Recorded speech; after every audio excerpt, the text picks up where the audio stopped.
I can almost guarantee you that there is something that your employees are not telling you. They're not telling you what they need. So, how are we as leaders supposed to be able to serve people well if we don't know what they need? How do we figure it out? Let's talk about it today.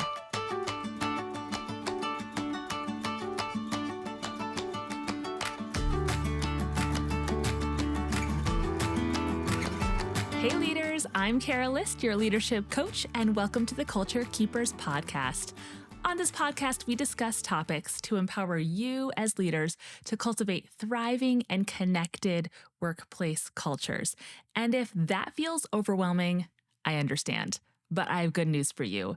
Creating a connected and thriving workplace culture can happen with little efforts, little 1% improvements day by day and week by week. And a good place to start is your staff meeting.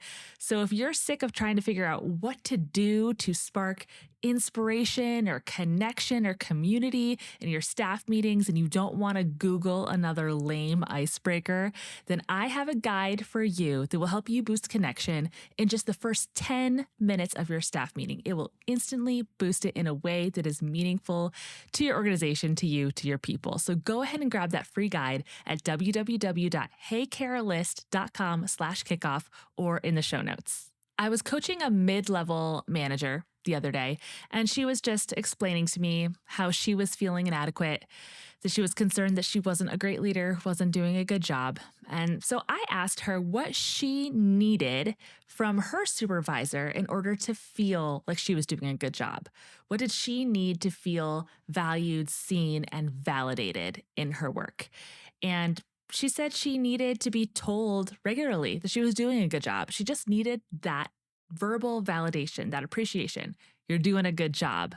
And so I asked her, I said, well, have you ever told your manager that that's what you need to feel that validation? And she was like, ugh, no. I mean, she does it sometimes, or, she does it often, just naturally, because she is a good leader. But I just don't want to feel needy. Right? Like, I don't want to have to ask for that. And so then I turned it around and I said, well, what if one of the people you supervised came to you and said, hey, this is how I feel validated, how I feel valued and seen, and this is what I need from you as my leader? Would you think that that person is needy, or would you feel so thankful that they came and told you, and now you as a leader are more equipped to serve them well? And of course, she responded, that would be awesome. And so I challenged her to think, well, then why is it so hard for you to express what you need to your leader?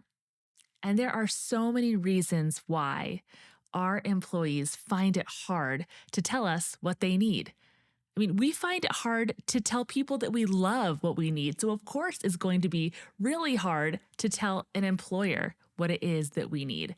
So today we're really going to get into why it's hard, what it is that people really could need that we could be overlooking, and then how we can build structures for safe workplace environments so we can learn more about what people need and they can feel more free to express it. So let's take a second and just level set. When I say, what do we need? What is it that someone needs? Because look, I need a Milky Way candy bar on a regular basis. That is not what I mean. What I mean by need is a conscious or subconscious craving that is really different depending on the person. What you crave, what you need to feel validated, valued, and seen is different and unique to each person. But when they get it, they feel encouraged and they feel confident. So why won't your team just tell you what their needs are? Well, people don't like to have needs. There's a fear that having a need makes us annoying or makes us weak, or that it requires too much of the other person. If I have a need from you, then it requires you to do something, and that just might be me putting too much on you. I don't want to feel like that. We don't like to have needs. We also don't always know what we need. I'm a mom and I spend a lot of my time meeting needs, lots of needs that come in different shapes and sizes. And so I have found in my life that it is really hard for me to know what it is that I need because I'm spending a lot of time meeting other needs. And so I tend to put needs aside. And I think we do this as leaders often. We put needs aside to meet other needs. And so it's hard for us to really know what it is that we need. We have that feeling of wanting that validation and wanting that confidence and wanting that encouragement, wanting to be seen and valued, but we just don't know exactly what it looks like. And our employees can feel the same way. And maybe the worst one is that they have shared needs in the past and they have been met with silence.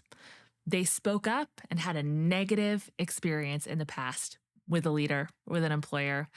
So, obviously, why risk that again? It is not safe to share needs. When you share them, you put yourself in a vulnerable situation and nothing is done about it.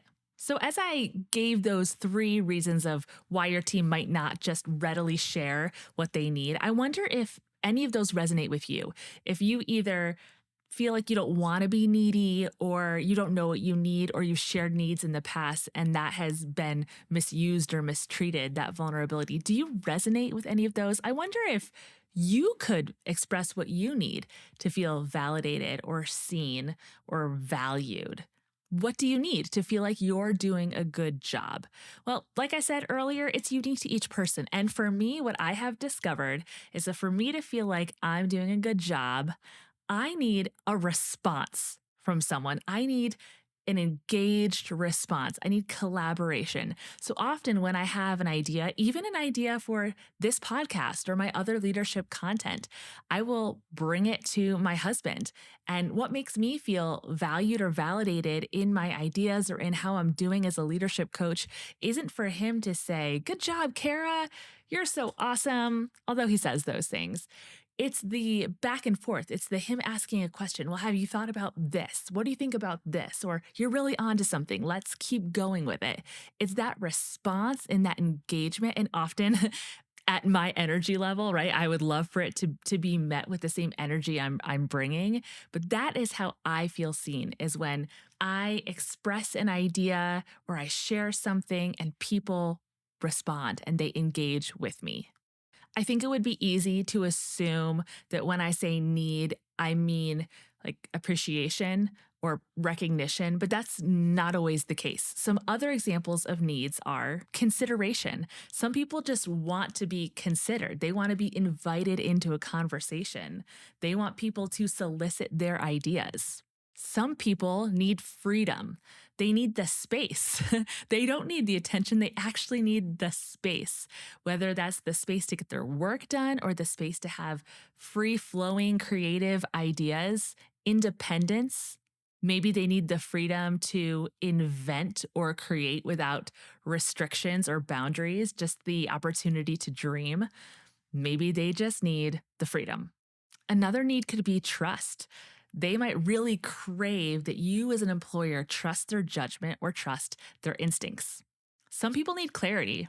They just need a good deadline. They just need to know what it is that you expect and when. And that is how they feel seen, is by you giving them clarity. And then, of course, there is appreciation, which is important for everybody, but some people need it more and need it directly. They need to know that what they are doing is being seen. And it's not just a kudos, you're awesome, you're doing great, but no, your work is valued and we see your effort and we appreciate it. And those are just a few examples. There are so many more. I would love to have a huge long list of what people need. So as you collect it, you should send it to me, and then I can do another podcast where we talk about all the needs of all the people because you as a leader figured it out. But we're going to move into, okay, so now that we know what a need is, we have some examples of what we've maybe even considered our needs and why it's hard for our team to express our needs. What should we as leaders do next? How do we get our people to open up to us so that we can serve them well with what they need? So the first one is to work to create a psychologically safe workplace environment. Now, that is a whole podcast series in and of itself. So I'm going to say it. I'm going to leave it there, but I'm just going to encourage you that a psychologically safe environment is something that happens intentionally, but it's something that happens day to day. It's in the little things and the big things that make people feel safe. It's in the hearing someone's idea and saying, wow, Tell me more. I want to hear more about that. It's in giving feedback and receiving feedback. There are so many ways that we create safety in our workplace environment, but really, vulnerability as a leader and openness and listening, all of those things help people feel like they can express what they need. If your team member feels that there are consequences or pushback every time they speak up, then that is a for sure stumbling block to a safe workplace culture. I had a leader once, and every time I shared an idea, she would immediately respond with why it would never work. And so, of course, what did I do? I stopped sharing my ideas. Why would I share them? There was clearly a wall there. It wasn't going to work. Every time there was an excuse, a reason why it wasn't going to work. We need to eliminate all the hurdles that make it hard or scary or unsafe for our people to speak up. Okay, the second is to just ask good questions. Ask the right question, the better question. So, what do you need is a bad question, right? It's like asking your best friend, like, how was your day? Or how are you doing? It's too vague. Our brain has too much going on to be able to sift through all of it to figure out exactly what it is that you're asking for, what it is that you're looking for. And for me, if someone were to ask me, like, what do you need? I would be too busy trying to figure out what is too much to ask of them. Like, I need all of these things. And that might be more than they bargained for when asking me what I needed. So that question in and of itself is way, way, way too vague. So we need to ask open-ended questions that are also specific. Asking a specific question that gives opportunity for lots of answers, not just a yes or no. An example is, what's something that would make your work easier right now? Or what is something that is slowing you down or frustrating you?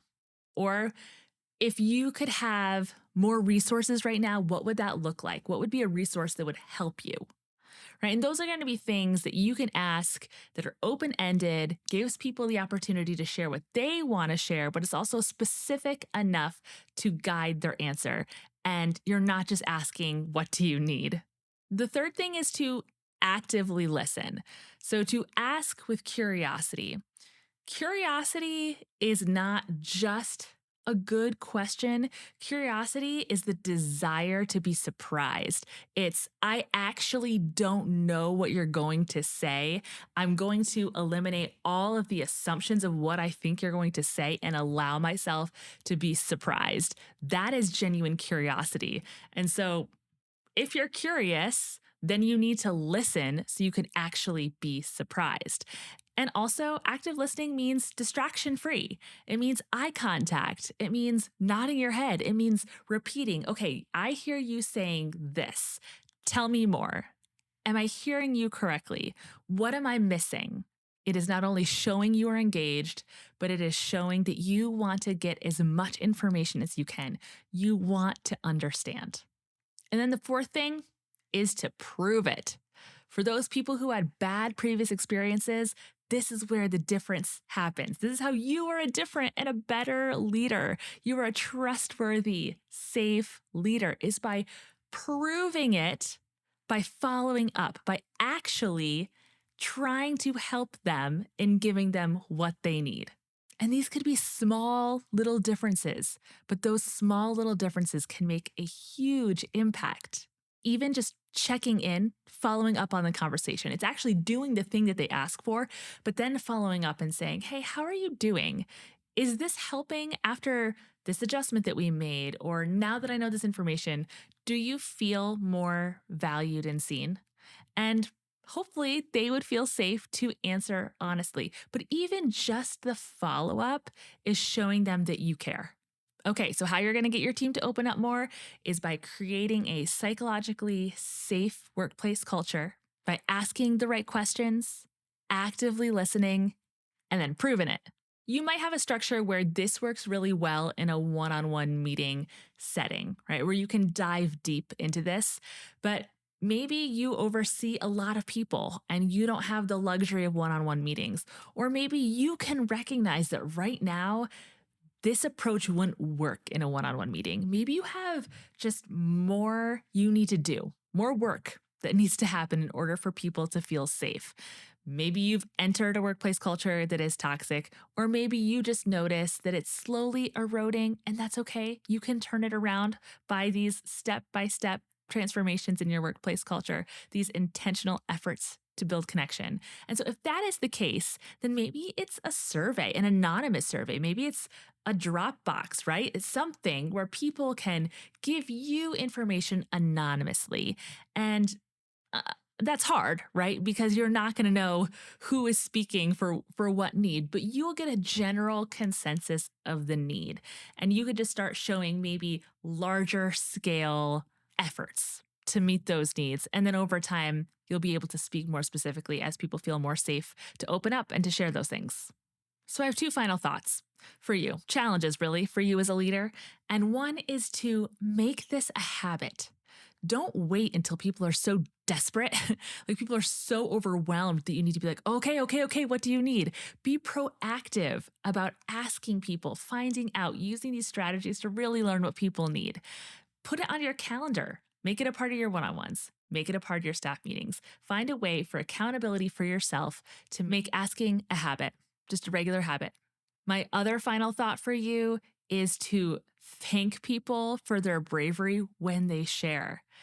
Thank them, celebrate it, praise them for being vulnerable and sharing what they need.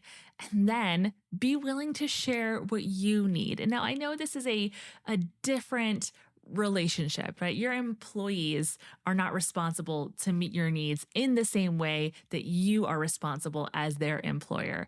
But you can still lead by example in vulnerability, and that helps pave the way for safety for them to share and then for you to celebrate that they're sharing. So you can't expect your people to just come to you and tell you what they need. You can't just be waiting around for it to happen because it will not happen. But if you create a safe environment, if you ask the right questions and you show that you're listening, you will make it a lot easier for them to start. So, what small change or action are you going to do this week?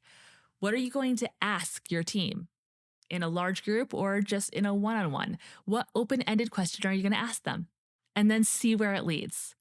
Okay, friends, this is what it means to be a connected leader. This is it. It's not easy and it takes work, but I know that in your heart, you care about your people and you care about the impact that your organization is making.